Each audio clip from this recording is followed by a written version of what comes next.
Do you want to improve at a quicker pace? Check out the GitGud Course. Instead of just understanding concepts, you'll learn how to implement them directly into your driving. What makes it effective is the approach and practical drills. Together, we're gonna focus on breaking down those complex concepts into small digestible bits that are simple to understand. Everything from the course was tested and refined during the years in coaching sessions, so what I ended up with was the ones that I saw were the most effective. Let's elevate your racing skills together.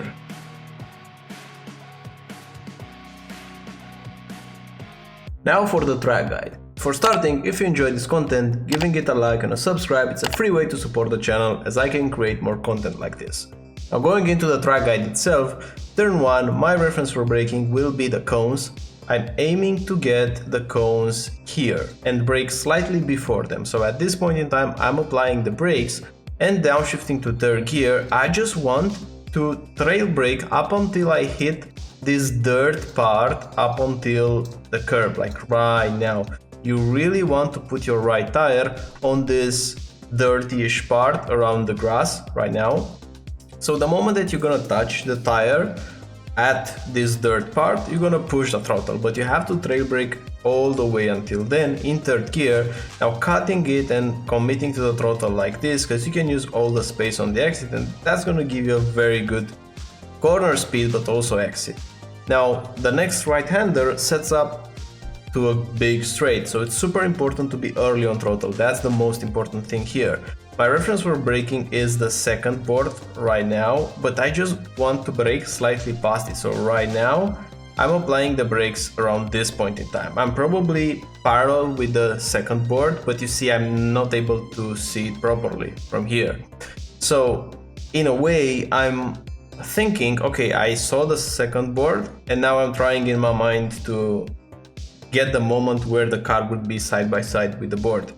But if this is a bit too hard as a reference, you can use this white line in front of the car, you see? So there's one car length before the white line and the current position. That's the point in which you can apply the brakes. And I'm using fixed setup here, but I'm using a lower brake bias value. I think the brake bias is around 60.5. So this can be a detail that can help.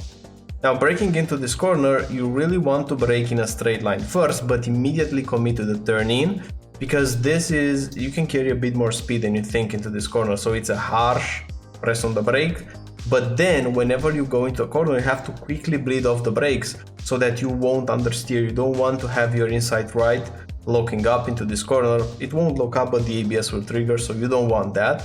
Instead, you just want to bleed the brakes and stay on the brakes up until you hit the middle of the curb. And you have to go all the way to the grass, like barely touching the grass here, putting the throttle very aggressively. This is something that can make a difference, this right here.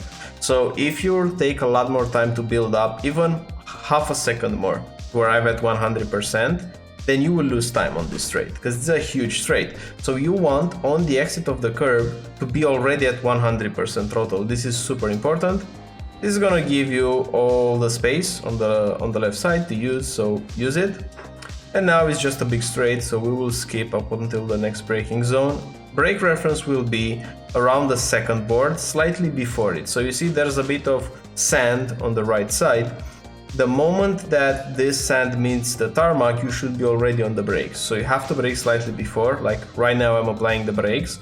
And while braking into this corner, notice that you can't properly position because you have this gravel trap, this sand on the right side. So you can't proper position to open up the next corner. So what I'm doing right now, I'm braking in a straight line, but diagonally. I'm pointing the car towards the right side because I want to have this curb in the middle of the car. So the left tires will be on the left side, the right tires on the right side. This will be in the middle of the car.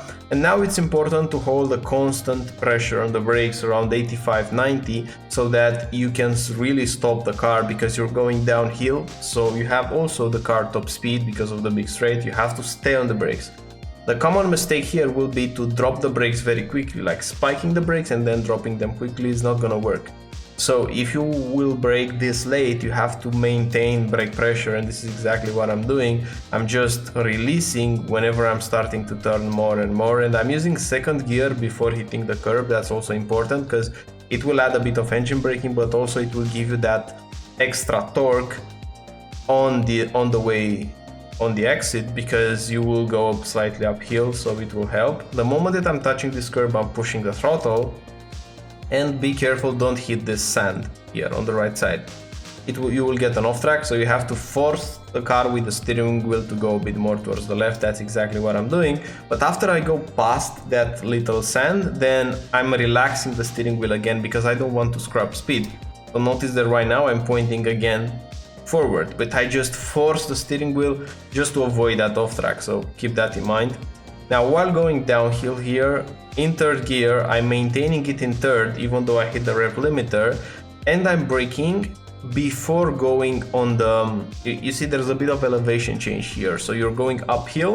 If you will brake in the most uphill part, the car will... Imagine that it's the uphill part, and then the car will slightly be, for a brief moment, it will be almost in air because you go like this, so you have less grip.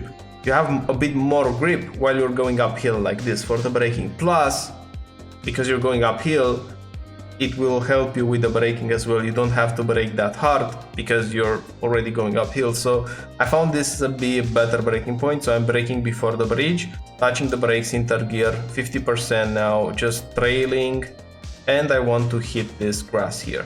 So take a very tight line towards the curb, immediately put the power down and arrive here on the curb. But unfortunately in the next corner I'm messing up the turning point and I will lose almost 2/10, so it was quite a decent lap up until here. I didn't have enough time to do another lap to fix this corner, but what's going to be important to avoid doing my mistake here, you bring the car all the way to the left, but you have to turn early for this corner. The moment that you see this curve right now, I should already be committing to the turn, but I turn too late and the car starts to understeer. So ideally what you want here is minimize the gap in between your lift. You see here this gap in the telemetry. You want to make it narrower. If you're going to make it narrower, it's going to be a lot better, but you have to turn also earlier. So this is a corner where turning early really helps because it will help you carry this speed. So avoid that. You see 2/10 lost because just blink of an eye later on the turn in. It's harsh, but you have to take it into account. Now for the next corner, the second board will be the braking point. At the second board, I'm braking in a straight line, hard initially, going in third gear, and now I'm looking at this apex. I want to put my left tire all the way on this curb here.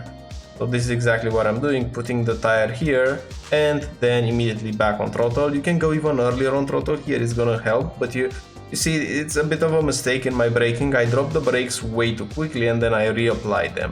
Whenever you see in your brake shape that you're braking, dropping and then reapplying the brakes, you probably drop them very quickly in the first place. This is just a consequence and this is just an error of the initial drop of the brakes. It's the same thing as that corner where we went from the biggest straight of the track and we went downhill braking. Is the same thing here. You're also going downhill braking, so you have to maintain the brakes. You have to force yourself in your mind, okay, I will stay more on the brakes, I won't drop them that easily.